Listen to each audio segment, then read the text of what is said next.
Good day, folks. So in this video, I'm going to talk about victimhood versus full accountability. We'll say that's the two concepts we're going to cover here. So I have a simple question to ask first. The things that occur in your life, the day-to-day events that happen, do things happen to you, or do things happen because of you? Which attitude do you generally hold there? Do you think that everything that happens is just, it comes at you and whatever comes and you had nothing to do with it? Or do you believe that everything that happens is because of you and your actions and whatever?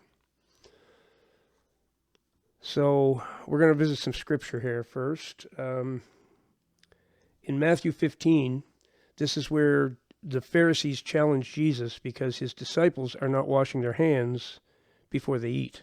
And the Pharisees have an issue with this. So they confront Jesus about it, and Jesus explains by saying this: what goes into someone's mouth does not defile them, but what comes out of their mouth, that is what defiles them. And then that was in Matthew 15:11, he said that. Then a little bit more happens, and then in Matthew 15:18, he says, but the things that come out of a person's mouth come from the heart, and these defile them. Okay, and then in the Gospel of Mark, in 7:15, it's a similar teaching. He says that nothing that enters a man from the outside can defile him. Rather, it is what comes out of a man that defiles him. So what he's talking about is your speech and your thoughts. So a lot of people might say, well, I can have a thought as long as I don't speak it or act on it. It's no big deal. Nope, wrong. Thoughts and speech are pretty much the same thing. Here's the other thing that's really important to note about this. Thoughts and speech, most people might think they come from here. They don't. They originate in here. They originate in the heart. And when you simply have a thought, the Lord is well aware of your thought. He knows everything you think, every last thought you have. You don't have to act on it. You don't have to say it.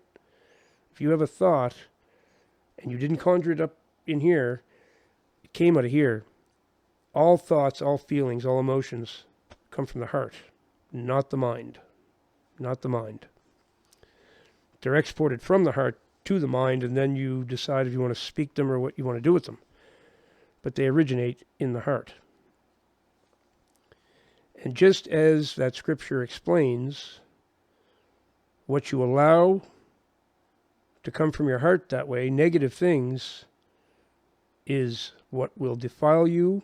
And also, it goes further, it is what will decide what happens. When bad people come into your life, you've drawn them in. With your actions, your words, your thoughts, with your attitude, with everything that's come from your heart. Everything that happens comes from that.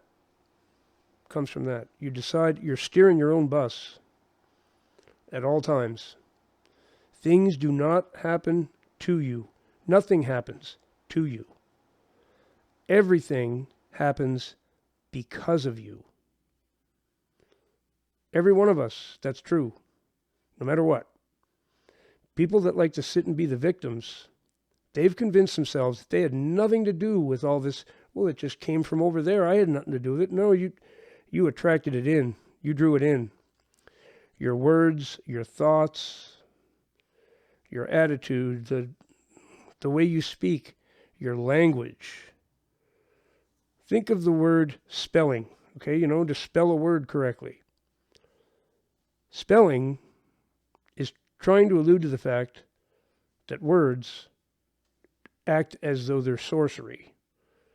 Whatever you let come out of your mouth decides a lot of stuff. And whatever comes into your mind from your heart decides a lot of stuff too. You can't have a thought that the Lord doesn't know about. It's not possible. He knows every thought you've had. And He's built this system that's totally perfect. The system the Lord built that we're living in, believe it or not, is perfection. Absolute perfection. It's designed so that if you do what's right, things will go well.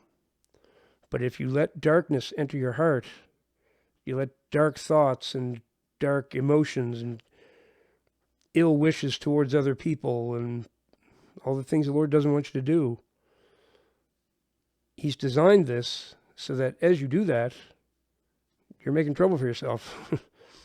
If you want things to go better, you need to get the darkness out of your heart, and then things will go better. You're not a victim. Nobody does anything to you. Everything that happens because of you. And once you adopt that attitude, rather than sit around and blame external forces and take no accountability for any of it, as long as you do that, that dark stuff will keep coming your way because you're not willing to take responsibility for it. When 10 bad people come into your life in a row, you brought them somehow. You brought them. They're there because of your actions in some way, because of your attitude, your thoughts, your speech, whatever it is. You've brought those people. They didn't just come out of nowhere for no reason. It's not the way the system works. I am guilty of this myself. There could be somebody out on the street that annoys me, and instead of having some understanding for them and realizing I don't really know their story, so I don't know why they're acting that way. That's what I should be thinking. But I might think, what an arse. What a pain in the ass that person is. I wish they'd get away from me.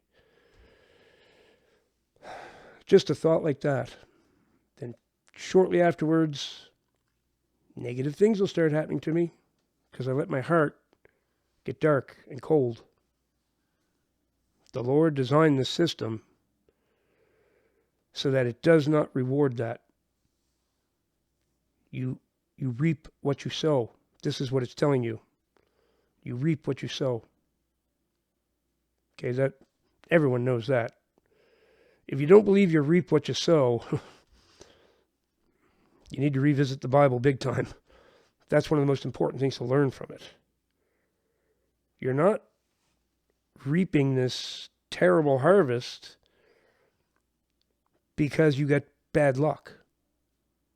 You're reaping a terrible harvest because you sowed the seeds for a terrible harvest. If you want to reap rewards and peace and contentment in your life, you have to sow those seeds. It's really simple. It really is. What you put out, you get back. That's how it works. I mean, other religions call it other things. The Hindus call it karma, and the Buddhists call it that too. Whatever you want to call it, doesn't matter. You reap what you sow. Your actions, your thoughts, whatever originates in your heart, not in your mind, doesn't originate up here. It originates in here. If it's dark, it's going to bring more darkness to you. If it's judgmental, it's going to bring judgment on you. Judge not, lest ye be judged. That's another very important verse in the Bible. Whatever it is you're giving out, you're going to get back. And if you're, let's say you're hanging out with unsavory people who do really unsavory things, maybe they're dabbling in Satanism or something, and you're hanging out with them and thinking, well, it's up to them what they do. I'm still going to hang out with them. Guess what you're going to do? Attract more people who are Satanists. That's what you'll do. If you want to be around good, law-abiding, moral, decent people, you have to hang out with some, and then you'll attract more. Whatever you're doing, you're going to attract more of. You will indeed reap what you sow. Nothing happens to you. Everything happens because of you. It's that simple. I will leave it there. Let me know your thoughts. I know some people disagree with this. They think they just have crappy luck and they had nothing to do with anything. I promise you 100% that's not it. That's not it. And I was not always on this page. I used to think that bad things happen to good people. And I mean, well, that's a bad way to put it. I used to think that when crappy things happened to me, I had no control over it. It was just unfortunate luck. I brought it on myself somehow in every last situation. Once I learned that, my life improved instantly. It really will. If you get the hang of this, of holding on to this attitude, your life will improve instantly. I promise. Thanks for watching, everyone. Give me a thumbs up if you got anything out of that. And I'll see you in the next one. Remember, of course, Jesus Christ is the way, the truth, and the life.